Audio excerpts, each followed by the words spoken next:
How to adjust system sounds on Android, including touch sounds, screen lock sounds, and other system sound effects.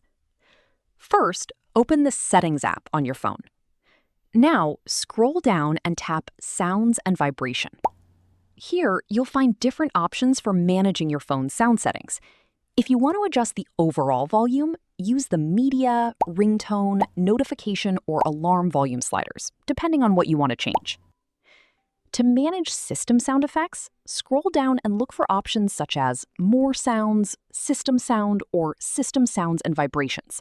The exact name can vary depending on your software version. Open this option and you'll see settings for different system sounds.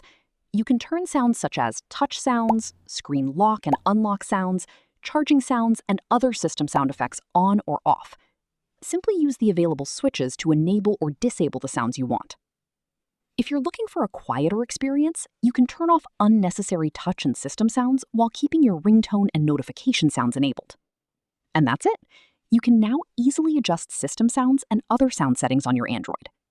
If this tutorial helped you, don't forget to like, subscribe, and turn on notifications for more simple Android tips and step-by-step tutorials.